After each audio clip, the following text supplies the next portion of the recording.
Will we be seeing any changes along the board? Will they be stepping down in the future? Of what? From the board? Will that improve the play? That is a very stupid question. I am not playing there. What is important is the money that must be provided. And we haven't got enough money.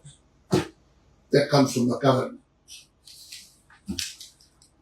That question is very stupid. Yeah, O mana ave le whasisilanga le tunu, ile me tu ele malo, ile tātou la kapi. E le ai sesi o tātou ele a lofa le tātou la tapi.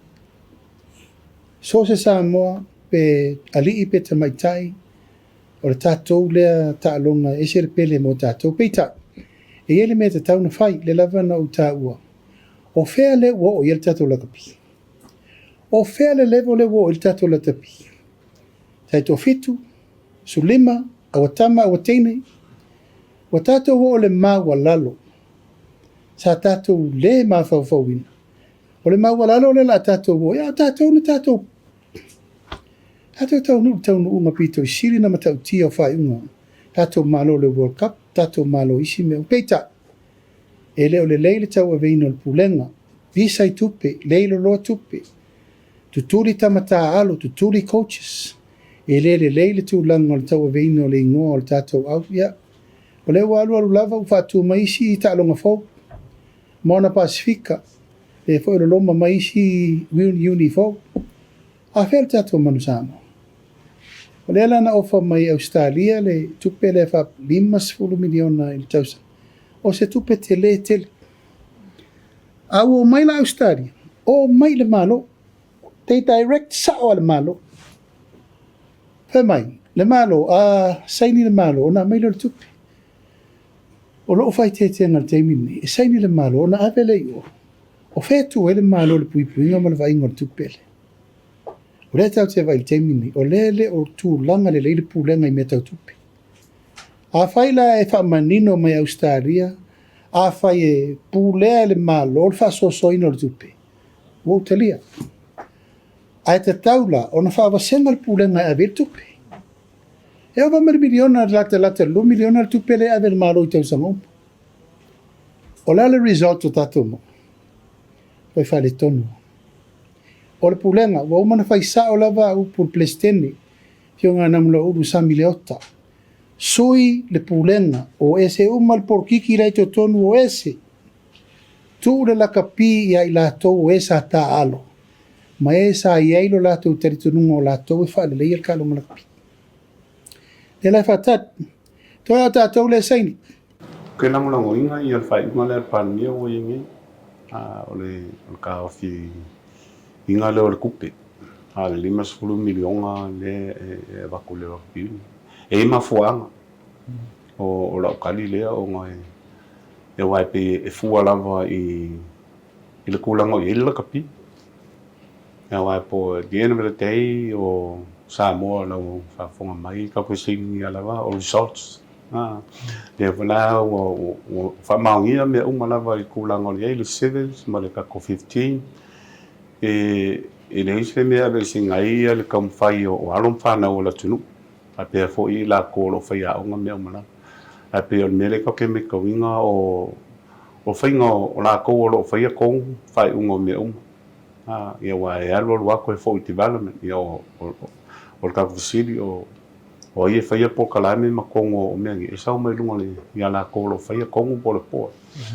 A wa kai pia me ma kai pia al whainga o kampangi fo le mea uma. E mai le i le maora kalangoinga le ile kalangoinga kanga kai lalo kalangoa kanga kale lunga le i lunga le management fo le lunga le lau le po ia fa ku langa ila ia pasi male ila lo ia la ko fa kamo ele e o ai ko ngol malai o sos la i lunga le malai a va pe o la mangui ma malo malele ele va pe fo la ngal malo i fo kai mi ka ko ala ai ko la consistent level ku langa le o performance ka ko Io l'almio la ieli ia e kaluai o nge lava o alu lava le fa 5 kausanga o vai lava le kele o swinga ma le kulanga ho le pa u maulalo o le mea o yengi Laulangi a kolo ye ka makuai.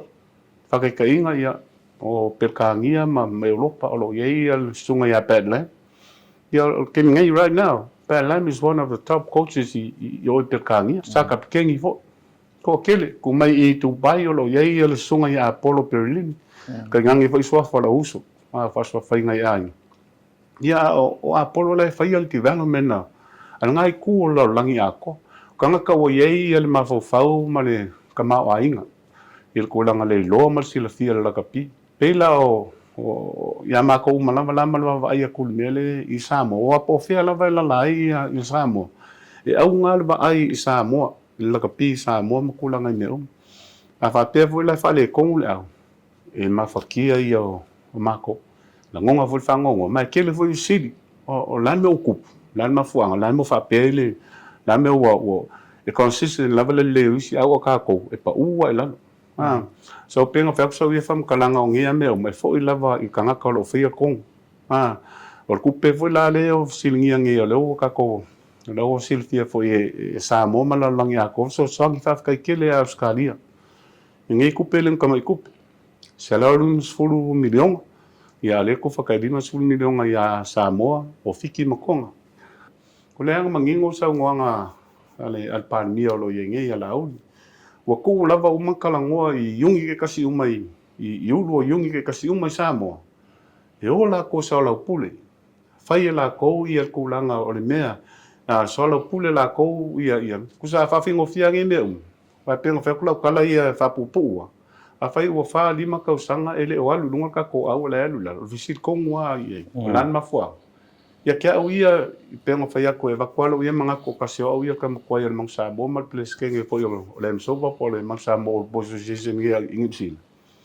If siling ia ka kalo fa ia kong. Ai ka nafi ang keisi ala kolo ia ngai fa pe foli ia sunga po la fionga fa ke fongo ia ngai. E fa fa kele al kelo nga luenga ma. No kam fainga fo sa fai. A fai la fo ke pe ia me uma. A fai ia o kau sanga uma maka fai ako ma me uma eu kau foi ngai se swinga. Me sa ai le fa pe fai ako sa fam kalanga. Ai o kau ko kilo o ese ia malolo ila kolo ia ngai mal ko kau sa fai fa kele la. Ia baku ia I ka fo ko kong ma fo ke mingi. We are so left behind.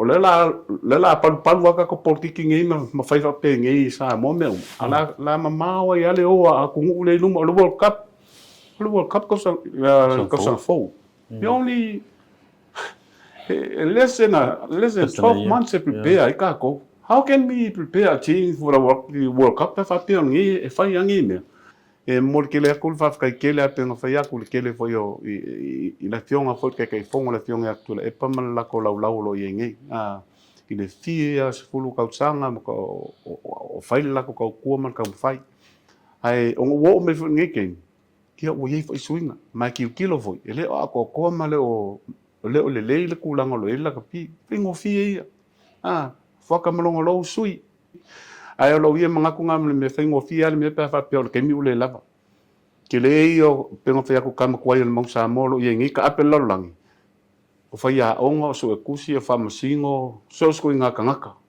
e mai ko kong e ka penga ka ko au le mo fo inga la ko ku ale I se kaula kikia wa pe al ku pen mele ye melanga e ko fo I no nei il parmia male poi lava la kula mai I ka ko yunga la kapi kilo wa afangil proses so el coach o players me ko ka kili lele o ka kilo World Cup ke mingi amai ko kong kam kuai kanga ka alo le lava ko mai ma ta lava e fai ka ku ma ile level le lungo me lo yingi e fai ku la ngal me ke mingi ka ko mali ka ko alu me lo ye fai unga fai el ma lo yingi ye ka ko kuli luma po la lava ko la pele lava ke ka ko fa mo ile ko me o ka ko ngu fa vai le ko pai foi le ko va venga manguier ka ko mang Samoa o le ia mai umal ka ko lango Samoa la langi a ko ma fa mo lo ye ngi ka ko malo pa pe fu ka penga ka ko yungi la ka pifo ia le lo fa mal fi le mo le ko ma long fa ma